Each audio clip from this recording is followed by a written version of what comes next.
In today's video, I'm going to teach you how to set up the API key on the Figma Brandbird plugin.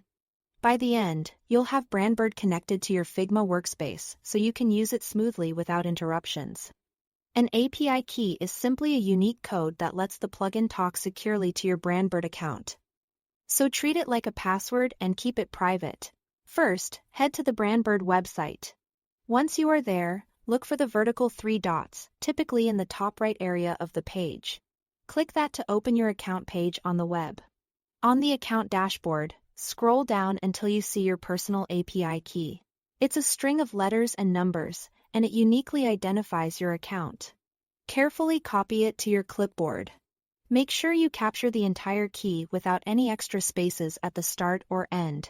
For your security, don't share this key publicly or paste it into chats, screenshots, or shared documents. Now switch over to Figma and open the design file where you plan to use Brandbird. Right-click anywhere on your canvas to bring up the context menu. Then navigate to Plugins and choose Brandbird. This will open the Brandbird plugin window inside Figma. Give it a second to load if it's the first time you are opening it in this file. Inside the Brandbird plugin, look for the option labeled Set My API Key.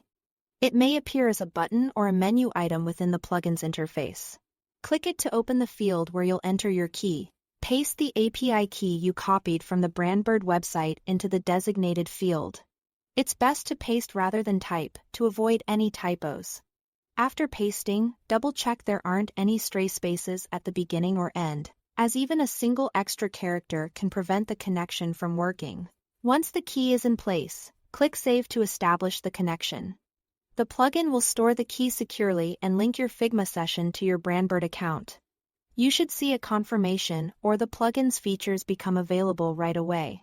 If you don't, simply verify that the full key was pasted correctly and try saving again. That's it. Thanks for watching.